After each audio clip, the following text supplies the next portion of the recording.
Hey everyone, I wanted to do a video today because I want everybody to start thinking about what they're going to do with that money sitting in their home that's not actually doing anything or being put to work in any sort of way. This video is going to talk about refinancing and consolidating. And there's lots of different reasons, and we'll hit some of them up in a minute, but the topic is refinance, consolidate, or get a better rate while interest rates are low. Now, low rates have been around for the last decade, so it's nothing crazy that we haven't seen before. I think most people are going to be hovering anywhere between 2.2 and about 4% on their mortgage. However, depending on when you got into the game or when you signed your renewal or bought your house, there could be some flexibility. So trying to get in a lower rate is something that you may want to look into right now to see if there's any savings that can happen immediately. Now, why we want to look at refinancing and consolidating today is because house prices have skyrocketed quite a bit. In fact, townhomes in some of the areas have gone up over $100,000. So what we want to do is take a look at what we can actually do with that money. So we have a couple of things. We've got usable equity and then non-usable equity. But with a combination of house prices that have gone up, people that have paid down their principal and paid their mortgages down, and with low interest rates, there's probably never been a better time to take advantage and actually start using this money to create cash flow, to add some extra renovations to your property, maintenance. There's a million reasons, and we're going to get into them. So we'll start off with who can benefit from this. So who can benefit is if you have more than 20% of usable equity in your home, then you are somebody that's going to benefit. I'm going to talk a little bit about that because when you go out and you buy or purchase a house, you can buy with as little as 5% down. Even if you're not a first-time home buyer, you can still buy with 5% down. I know a lot of people think that if they've owned a home in the past, they're not able to, but you are.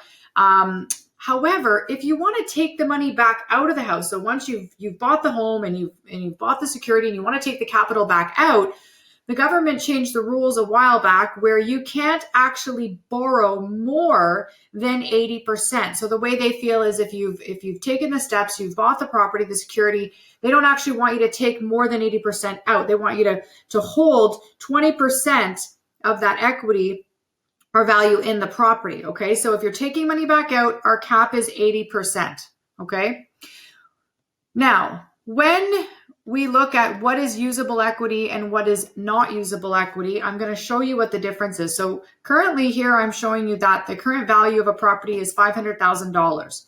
Now, if we times that by 80%, we're looking at a new amount of loan of $400,000. So if your current mortgage balance is $300,000, okay, and you were to sell tomorrow, that means you owe 300, your house is worth 500, you would get $200,000 in equity right in your pocket.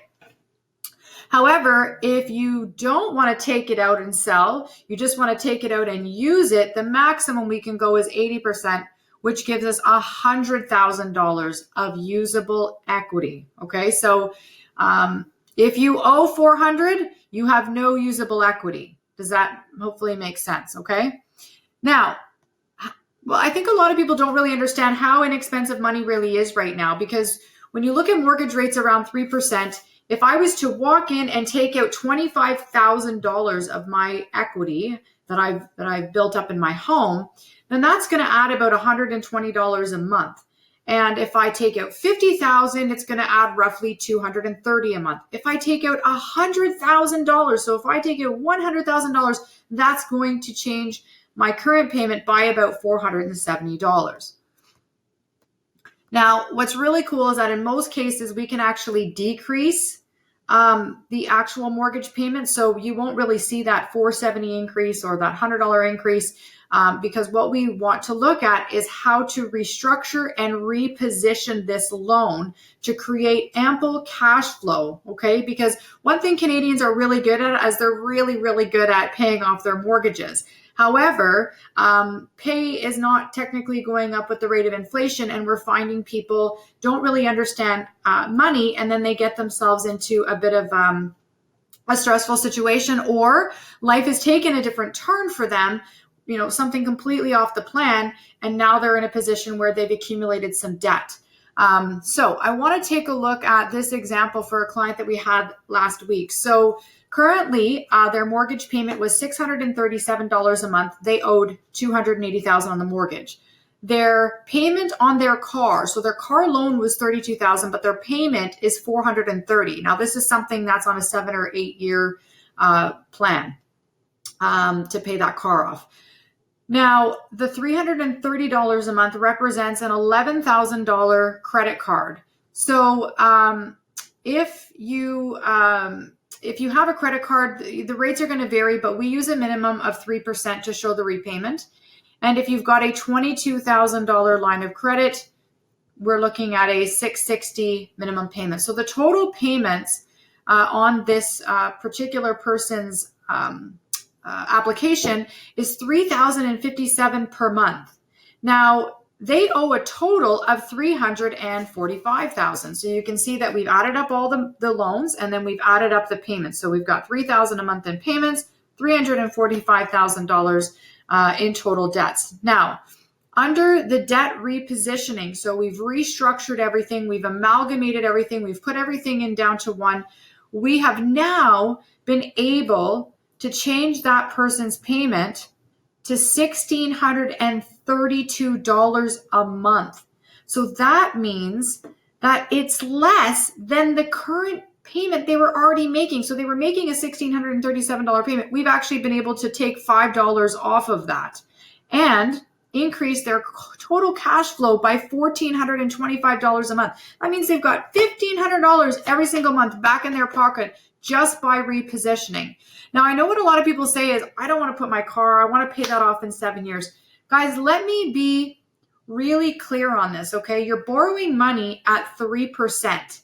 And it doesn't really matter if you owe $30,000 here and $10,000 here and $300,000 here. You owe it. No matter what, you owe it. So all you're negotiating right now is the principal, how much principal you're going to pay off on everything. Rates are going to be different across the board, right? So there's nothing saying that if you really wanted to, you could take that $1,425 a month and put it right back on the loan if that's what you're concerned about. The reality is that people don't really understand that this loan, mortgage, can be paid off anytime you want. So if you really want to pay off that car, you could slap $32,000 down anytime by using your prepayment, and it's gone anyway. So what we're trying to do is show you that you don't have to force yourself into everything monthly. We can actually increase your cash flow by $1,425 a month. Let the mortgage do what it's supposed to do. And this is an example that in 10 years, this person's mortgage would be down to $236,000 just by making the regular payments. And what they've done is they've actually taken the $1,425 and they've put it into an investment. Now, in that investment, they're earning about 7%. Yes, we can teach you how to earn 7% all day long. And on $250,000 is the total investment just by reallocating that $1,425. So we've lowered their mortgage payment, we've increased their cash flow, and we've allowed now for them to be topping up investments, which they would have never had the opportunity to do going the route that they're going. This is huge, $250,000 in 10 years. Plus they've paid down their mortgage, and I won't even talk about how their house has gone up another 25%. So the biggest thing to realize is that your house is going to go up naturally in appreciation, right? The debt can be paid off anytime. If you want to pay it off in 5 years, you can. Don't think about the amortization as much as you need to think about just by the time you take $1 and you put it in your house. It sits dormant. It doesn't activate. It doesn't move. It's sitting, accumulating zero. Okay. Now, if you're borrowing from the banks at 3% and then you're reinvesting your own money, your own net dollars at 7%, you're still up, right? You're still making money. You're actually putting your money to work as opposed to sitting in a 0% savings account. So here's another really cool thing of another client that we helped. This is somebody who wanted to put a secondary unit down below because cash flow is running tight. They're not really using the basement very much, right? It's not usually that usable for everybody. So they decided to put it to work, put the real estate to work. So what they did is they owed $470,000 on their current mortgage. Their payment was $265 per month. What we did is we added $100,000, right? So we took out $100,000, we gave it to them on closing, and now what they've done is they've put a secondary unit in the basement. Okay, so their total new loan is $570,000. The new mortgage payment is $2,224. Look at that, guys. It went from $2,645 down to $20. So they added $100,000, right? And they're putting money back in their pocket every month. And they've also created a second income of $1,350 per month. So we have just increased their cash flow by repositioning by $1,771 per month. And now they're able to put that into an investment. Now in 10 years, they've got $310,000 sitting in investments, right? And their house price has gone up probably another $150,000. I'm being conservative at 25% increase in the next few years, or the next 10 years. So I want people to understand who's doing this, okay? If you're doing it for renovations, you're automatically adding value. You're creating new space. You're taking away any potential major repairs, right? If that roof's been nagging at you or the furnace has been nagging, these things can cause big ticket items if we don't stay on top of the maintenance. So we can use money for repairs, maintenance, and of course, renovating will obviously increase the value of your home substantially, especially kitchens and finished basements, etc. Okay. A lot of people are using the equity because just remember, it's sitting dormant. It's not activated. It isn't working. So put it to work.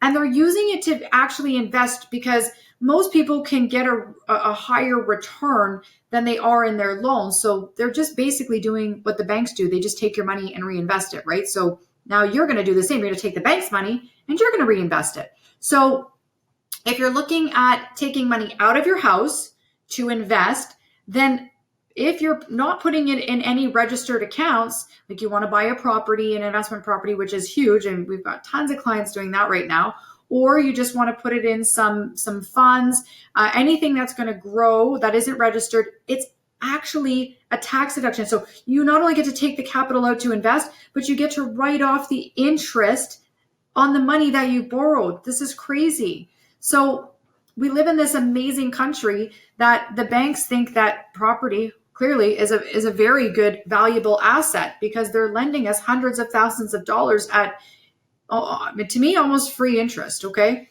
A lot of times people get, their children get up to, university and college, and they really want to do something for their kids. They really want to help them out and not get into crazy amounts of debt. So they'll actually take money out to help pay for their child's education. And we'll help you kind of plan and structure that so that when the time comes, you can maybe amalgamate and do everything at the same time.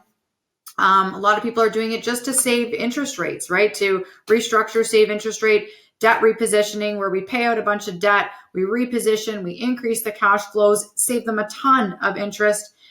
Or we have a lot of people just doing rainy day funds. And this might sound crazy, but for the amount of people that are actually becoming ill and being sick or being injured at work or stressed out, what happens is that everybody is running around trying to pay their mortgage off, right? Because that's always the end goal. But sometimes it's good to think about, hey, if I don't pay all this off right now and I do something else with my money, do I have a fallback position? Because what tends to happen is everything else kind of gets paid, the mortgage gets paid, but when something happens and they need to have capital, they get sick, they may not qualify anymore to borrow the money. See, that's the thing, is to take money out, you have to requalify, right? And now if the bank deems that you've been sick, you haven't been to work, you've been injured, you've been off, or whatever the case may be, maybe you want to take time off to stay home with the kids.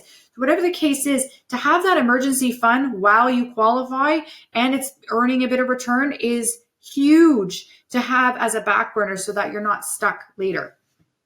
And my favorite, of course, is the secondary unit dwelling, which is creating an additional income that automatically gives you instant cash flow. And think about how if you just took that capital and reinvested it back into your mortgage, how fast you could pay the mortgage off by borrowing just to create an additional cash flow. Because that's the thing. When you have something that you're renting out, somebody else is paying for it. You're not, right? Because if you make $10 and then you've got to pay taxes, which is down to $7, then you've got to pay your bills, then you've got to pay your mortgage. Maybe you have $1 left at the end of the day.